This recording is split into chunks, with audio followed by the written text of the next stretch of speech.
Sono i titoli del nostro telegiornale. Bullismo nell'istituto tecnico di Furcisicolo nel Messinese. 3 studenti vessano e umiliano un compagno durante una gita scolastica. Gli abusi vengono ripresi e i video finiscono in rete. La procura ha aperto un'inchiesta, intanto la scuola ha bocciato i 3 ragazzi. A Palermo muore un operaio forestale impegnato a spegnere un incendio nel bosco di Borgetto. Aperta un'inchiesta per accertare le cause del decesso. A Palermo va avanti l'inchiesta sul racket e le intimidazioni, convalidati altri 4 fermi. Domani in prefettura comitato per l'ordine e la sicurezza con il ministro Piantedosi. A Catania ad una svolta alle indagini per risalire agli autori della sparatoria in piazza Montana, Trappeto Nord. Intanto a San Giovanni Galermo la polizia scopre e sequestra 11 kg di marijuana. Agrigento, spiagge sporche invase da cumuli di rifiuti. Il comune non presenta alcun progetto, resta escluso dei nuovi fondi regionali per la riqualificazione delle spiagge libere. A Salina, tra il fascino delle olie e il richiamo della storia del cinema, il Mare Festival premia le attrici Aurora Quattrocchi e Chiara Francini. Calcio, per la panchina Catania Caserta resta il favorito con De Giorgio alla finestra. La dirigenza rossa-azzurra punta comunque a costruire un asse vincente con il direttore sportivo. Entrambi gli allenatori hanno già lavorato con Varrà.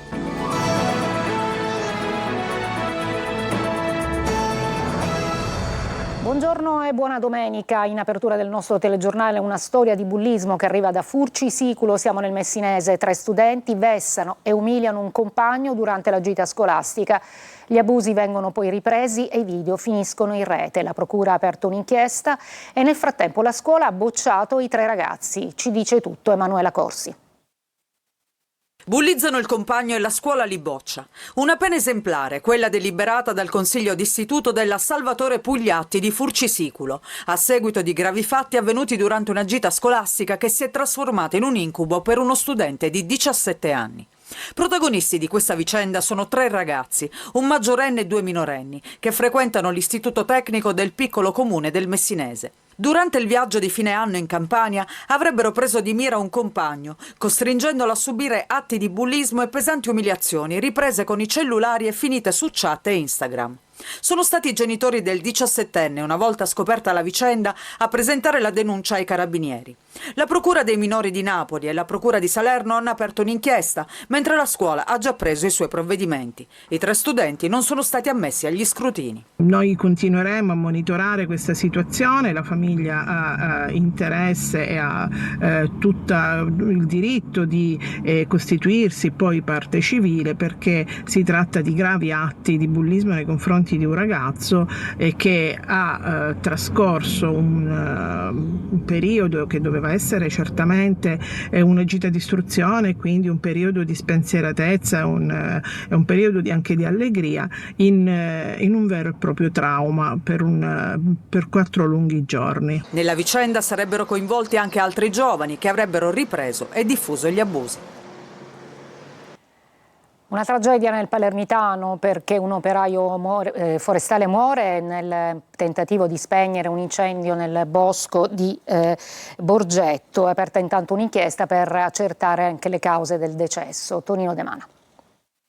Primi roghi boschivi della stagione e subito una tragedia. Un operaio forestale di 61 anni, Alfonso Musso, è morto a Borgetto, nel Palermitano, durante le operazioni di spegnimento di un incendio in via Benvenuto Cellini. Il rogo, alimentato da sterpaglie secche, si stava propagando minacciando di raggiungere alcune abitazioni e per questo motivo erano intervenute le squadre d'emergenza. È a quel punto che sono entrati in azione gli operai del distaccamento forestale di Borgetto. Secondo le prime indagini, Musso si sarebbe accasciato al suolo durante l'intervento, forse per un malore provocato dalle esalazioni dei fumi sprigionati dall'incendio. Sono intervenuti i sanitari del 118 che lo hanno trasportato all'ospedale civico di Partinico. Nonostante i tentativi dei medici per l'operaio, non c'è stato nulla da fare. La procura ha disposto il sequestro della salma. La notizia ha profondamente colpito la comunità di Borgetto. Cordoglio è stato espresso dal sindaco Roberto Davì e dall'amministrazione comunale. Musso lascia una moglie e 2 figli.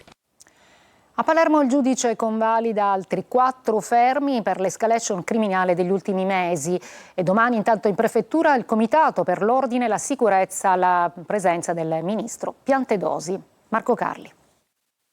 Convalida di altri 4 fermi dopo l'escalation criminale nella zona nord di Palermo. È arrivata la decisione del giudice per le indagini preliminari, disposta la misura cautelare in carcere dei 2 giovani che il 29 aprile hanno sparato con un Kalashnikov contro un'abitazione di via Don Minzoni. Si tratta di Danilo Dignoti e Dionisio Mineo.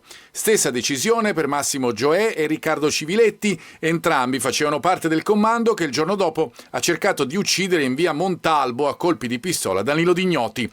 Sono accusati a vario titolo di tentata estorsione e tentato omicidio aggravati dal metodo mafioso.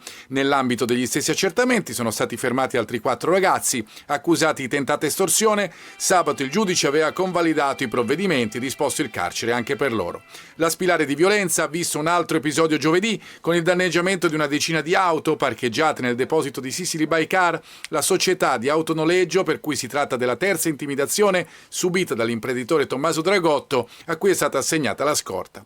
Lunedì a Palermo, comitato per l'ordine e la sicurezza pubblica con la presenza del ministro dell'Interno Piantedosi. I commercianti, esasperati dall'escalation di incendi dolosi e racket, hanno chiesto da tempo a gran voce un intervento massiccio dello Stato. A Catania adesso ad una svolta le indagini per risalire agli autori della sparatoria in via Montana. Intanto oggi la polizia a San Giovanni Galermo ha sequestrato e scoperto fra le sterpaglie 11 kg di marijuana. Sentiamo Tonino De Mana.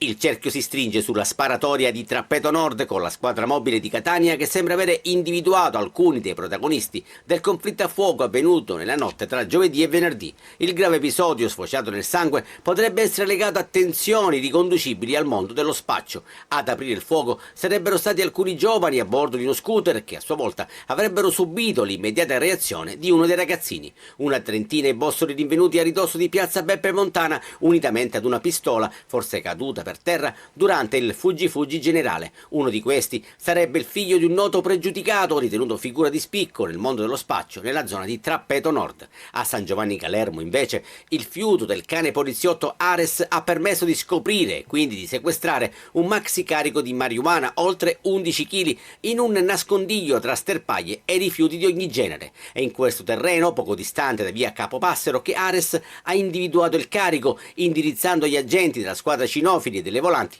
verso le buste che vedete. Con ogni probabilità la sostanza stupefacente era destinata a rifornire le piazze di spaccio del quartiere e il conseguente sequestro ha consentito di sottrarre alla criminalità locale una fonte certa di illecito guadagno.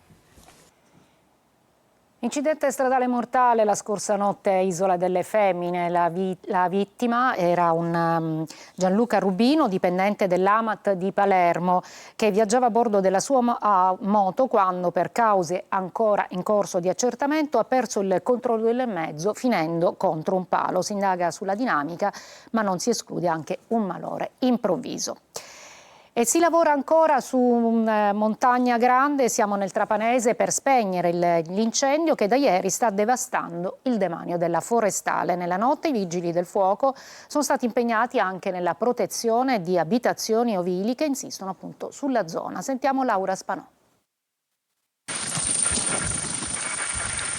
Sono ancora non quantificabili i danni del devastante incendio che da sabato sta distruggendo il demanio della forestale su Montagna Grande nel comune di Salemi. Si parla di centinaia di ettari di bosco andati in fumo tra Ardignotte e Polizzo in uno dei pochi polmoni verdi rimasti. Operai della forestale, vigili del fuoco e protezione civile non hanno mai smesso di lavorare per avere ragione delle fiamme che stamane hanno ripreso il loro cammino dal lato nord, mettendo in seria difficoltà quanti sono impegnati nell'opera di spegnimento. Ancora oggi in zona stanno operando 3 elicotteri della forestale e 3 Canadair. Viste le caratteristiche, non è escluso che possa trattarsi di un incendio doloso. Saranno le indagini di forestale e forze dell'ordine ad accertare eventuali responsabilità. L'incendio sabato era partito su 2 fronti fuori dal demanio. Nella notte le squadre della forestale hanno lavorato ininterrottamente, mentre 2 squadre dei vigili del fuoco sono state impegnate nella protezione delle abitazioni e degli ovili presenti nelle aree più vicine all'incendio. L'area più delicata rimane Ardigna, dove le fiamme hanno minacciato proprietà rurali e zone abitate. Per fortuna nessuna evacuazione fino ad ora. A Siracusa un uomo è stato gambizzato con colpi d'arma da fuoco, l'agguato alle 3 di notte in una zona di spaccio. Sull'episodio indaga la polizia, che ha acquisito già le immagini dei sistemi di videosorveglianza della zona.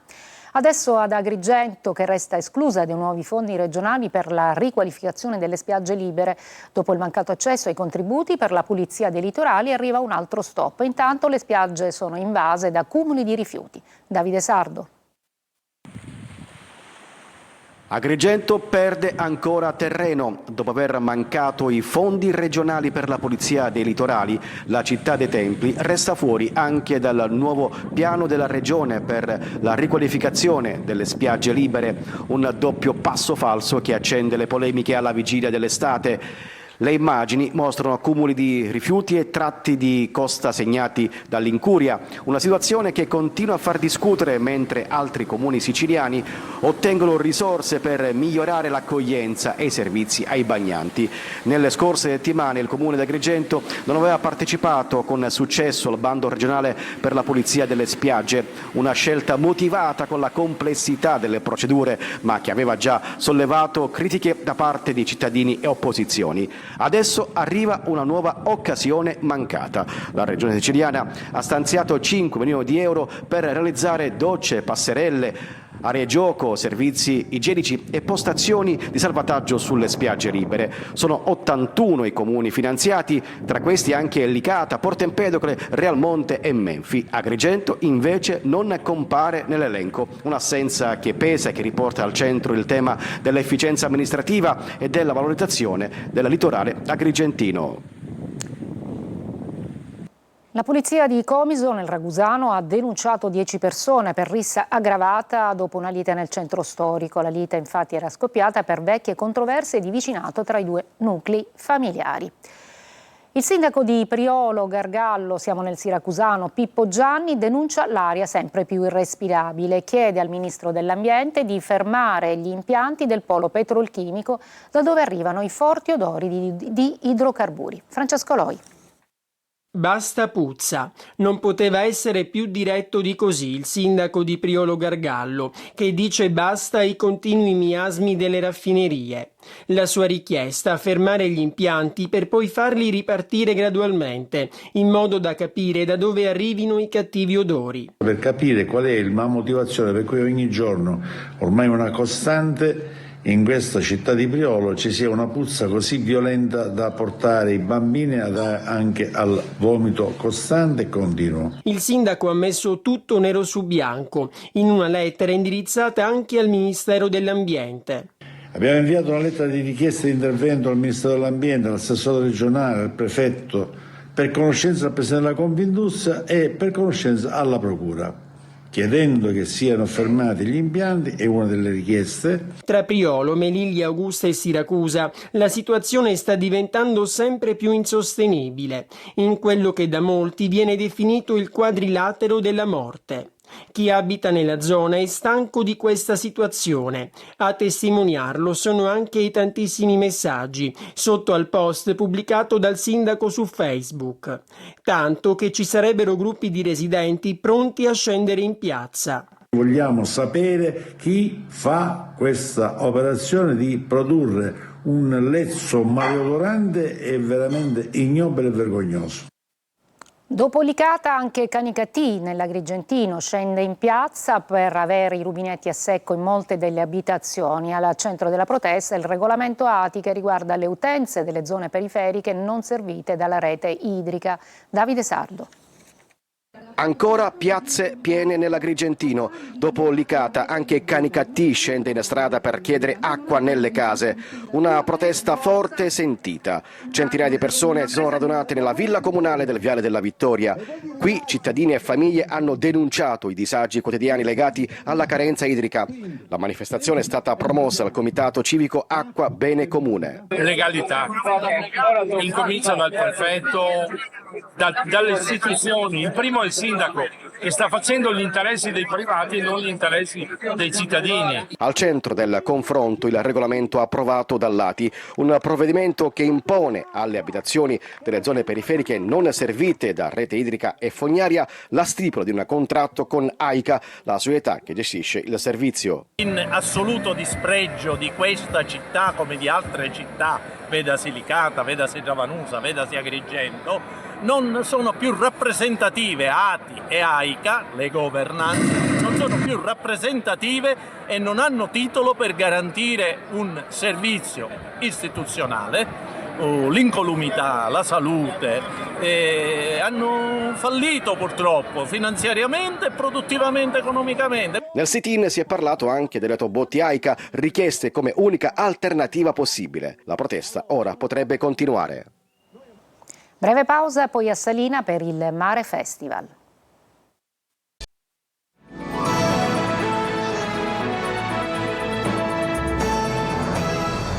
Tra il fascino delle olie e il richiamo della storia del cinema, il Mare Festival di Salina, che ricorda Massimo Troisi, si conferma uno degli appuntamenti culturali più significativi dell'estate siciliana. Tra i premiati anche Aurora Quattrocchi e Chiara Francini. Le ha incontrate Eva Spampinato. Non solo memoria ma anche talento, carattere e storie di donne che hanno lasciato il segno sul grande schermo. A Salina il cinema italiano si racconta attraverso interpreti capaci di attraversare generi, epoche e linguaggi diversi. Io ti ho visto in Gioia Mia, sei fantastica, film è bellissimo. Tra queste Aurora Quattrocchi, volto simbolo del cinema siciliano, neo vincitrice del David di Donatello come miglior attrice protagonista e premiata anche al Mare Festival. Certo, il Davide è importante, ma il premio Massimo Troisi per me è proprio che uno si fa tanta. Tra l'altro l'occasione del premio Massimo Troisi qui a Salina ti porta ad essere seduta allo stesso tavolo con Marco Risi. Ma questo è Massimo Troisi, perché poi in effetti io ci credo sopra ogni cosa. Regista di Meris per sempre che tu hai interpretato. Certo, sembra veramente che ci siano dei fili. Hai esordito con Marco Risi, Meris per sempre.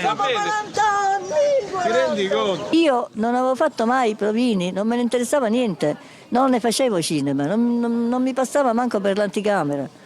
Poi lui mi vide e mi disse subito va bene, per me va bene, la mamma di me. Disse ma come ci fa?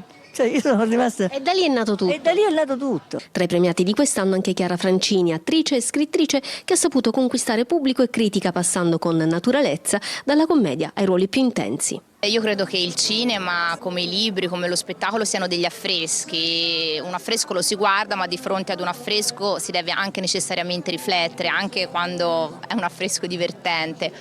E quindi credo che il cinema, anche quando è intrattenimento, come ci insegnano i grandi maestri e i grandi artisti come Troisi, debbano anche, tramite la risata, non dare delle risposte, ma magari farci fare le domande giuste. Lo stilista Brunello Cucinelli presenta la nuova collezione estiva mediterranea al Duomo di Modica, tra artigianalità, lusso e ospiti d'eccezione. La Maison celebra il suo profondo legame con la Sicilia. Veronica Barbarino. La maestosa scalinata del Duomo di San Giorgio a Modica è stata palcoscenico di Mediterranea, la sfilata evento firmata da Brunello Cucinelli per presentare la collezione Estate 2026. Davanti a 100 ospiti internazionali, tra cui Bianca Balti e Poppy Della Vigne, e sulle note di Malika Yan, è andata in scena una celebrazione della convivialità e dell'eleganza italiana.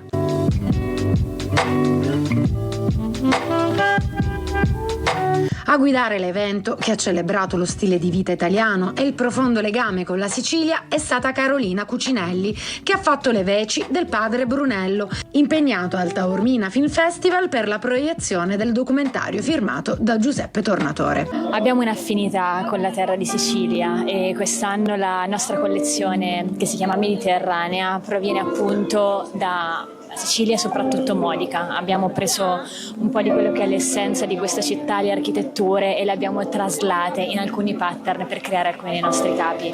Operai, tecnici, scenografi e professionisti hanno lavorato senza sosta per trasformare Modica Alta in un set a cielo aperto.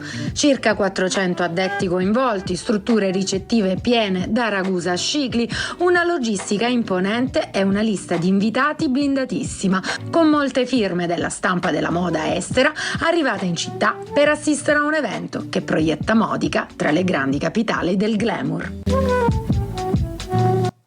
Una breve pausa, poi la pagina dello sport, il calcio, con Catania e Palermo che preparano la nuova stagione.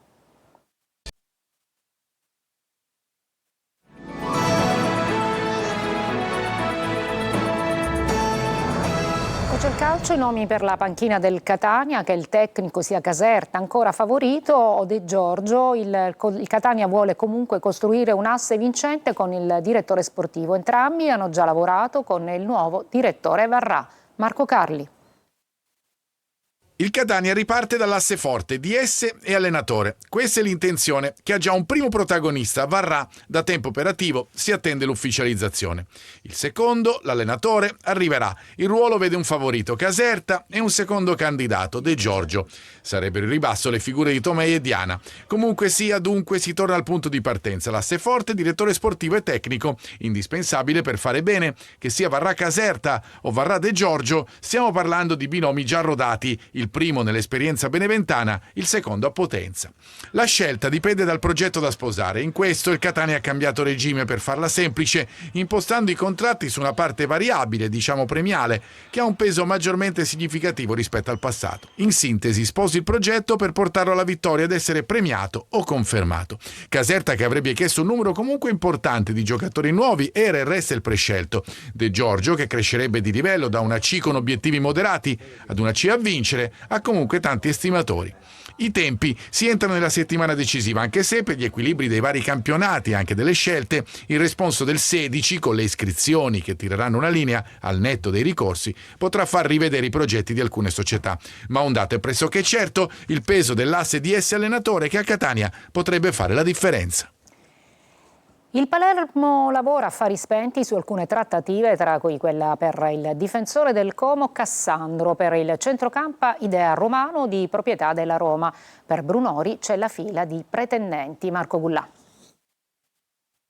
L'inizio del ritiro è ancora lontano, ma il direttore sportivo rosanero Carlo Osti vuole consegnare a Pippo Inzaghi una squadra già quasi pronta. Ecco perché si lavora a fari spenti su alcune trattative che potrebbero già essere definite nei prossimi giorni. La prima è quella per Tommaso Cassandro del Como. Il nodo è il prezzo. Il club lariano chiede 3 milioni di euro. Il Palermo però vorrebbe limare la cifra. Inzaghi ha però dato il suo placet all'acquisto del calciatore, che già conosce molto bene la categoria, avendo indossato per 2 stagioni la maglia del Catanzaro. Tra i profili finiti sotto osservazione della dirigenza rosanero c'è anche quello di Alessandro Romano, centrocampista classe 2006, rientrato alla Roma dopo l'esperienza in prestito allo Spezia, sul quale è forte l'interesse di Torino e Bologna e ha una valutazione che si aggira fra i 7 e gli 8 milioni di euro. A centrocampo rimane viva la pista Marius Marin, svincolato, e Simone Trimboli del Mantova.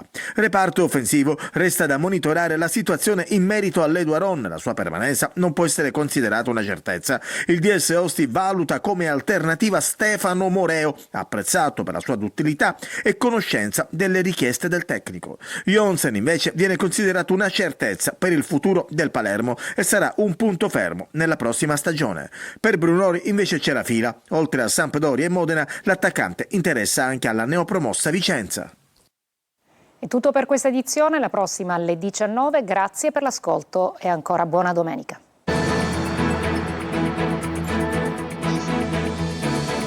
Entra nel mondo dell'informazione con l'app Sicilia Web. Resta sempre aggiornato con le news e le live in diretta.